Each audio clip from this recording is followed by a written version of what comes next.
So this is going to function as a really quick recap of the 5 readings you did for October 12th and for reading response 3.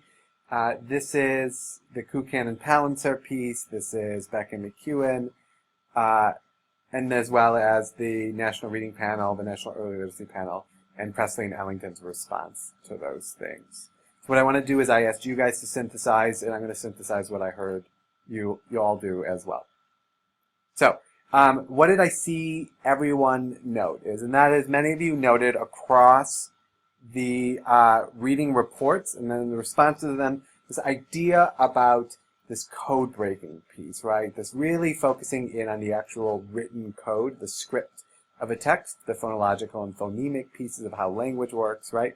And how important and how essential that was to actually being a functional reader, right? And so thus takes an outsized approach, as you noticed in the reports, that a lot of the research that was drawn upon to create these reports was actually from early elementary level students, and thus that actually had a ricochet too, because many of those things then came to affect upper elementary and middle school as well. So and the other piece as well is this idea of a multi-strategy approach to phonological and phonemic awareness. They're pointed out as being evidence-based areas to focus on, like, these things help readers, right? And that to use a synthetic phonics program to do direct instruction, direct phonemic awareness instruction, had been shown to support reading acquisition, right? So many of you also noticed this idea about strategy-focused instruction, right? Both the reading panels were pretty supportive of it. And it underlied a lot of the thinking we saw in the other pieces, including the Presley and Ellington idea of balanced literacy. And another thing I saw many of you note is, if we consider vocabulary as a kind of content knowledge, right? If you know the meaning of words, you can then, when you see text, you understand what they mean, right? If that's background knowledge, and background knowledge is critical to reading, then obviously a robust vocabulary program is really important to teaching and learning. And then I saw across the board people pointed out the fact that many of those lenses we had talked about early on in the semester are like popping out here as well, right? So we see the cognitive piece, we see this idea about prior knowledge and worldview, i.e. schema. We see memory, long-term, short-term, this idea about the text space and how someone would represent the text as after they read it, as well as this idea about this sort of vertical landscape reading and this change over time, right? So there's this clear interaction taking place between reader and the text that's happening in the reader's mind. But there's also this social component piece around this idea about how the reader is interacting with the text in a particular environment. And then you can see in this idea about discussion-based approaches to learning how to read and building content knowledge, or the home literacy versus school literacy piece that was touched on by some writers. And then as well, some people noticed the goal orientation and the role purpose played in shaping comprehension. So that wasn't really a feature per se of the panels and the reports we saw, but in the follow-up pieces, the other research we saw, it was definitely talked about, particularly Kukan and Palancer.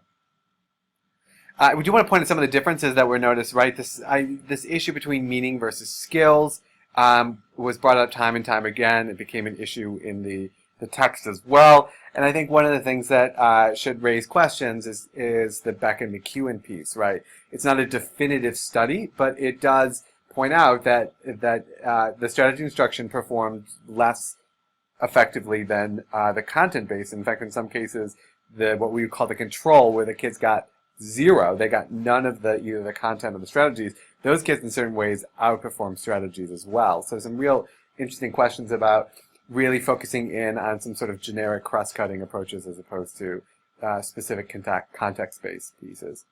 You know, this thing came out repeatedly about this idea are the best literacy experiences around very structured, guided release-esque practice with text, or are they really about more holistic, whole language approaches in which readers have lots of choice and lots of rich opportunities to experience literacy? Some of you brought up this idea about that not all the pieces talked about the social component. When I say situative, I mean just the situational. Not all of them discussed the home piece. None of them discussed the environment in which kids learn to read, etc. And some of you noticed that disparity. And then others you pointed out that some said, hey, just doing more reading alone probably isn't effective, right? So not all reading appears to be educative. There's some kind of reading that's better than others. So I do think we could pull a few conclusions. I think some few truisms come out of this, right? One is that teaching and learning should attend to all four roles that Free-Body identifies, right? So it's not just about the code breaking. It's not just about the actual being able to comprehend what's like literally on the page, but that text analyst and text critic piece, right, in which the kids are connecting to schema, in which they're understanding the text from a critical perspective. Those things are important as well in a program. As well as this idea about balance, and I'm going to leave it open about how people define what that is. But it's this switching between teaching kids the underlying rules, routines, etc., to like move between text fluently and fluidly, as well as giving kids like rich, authentic learning opportunities, right?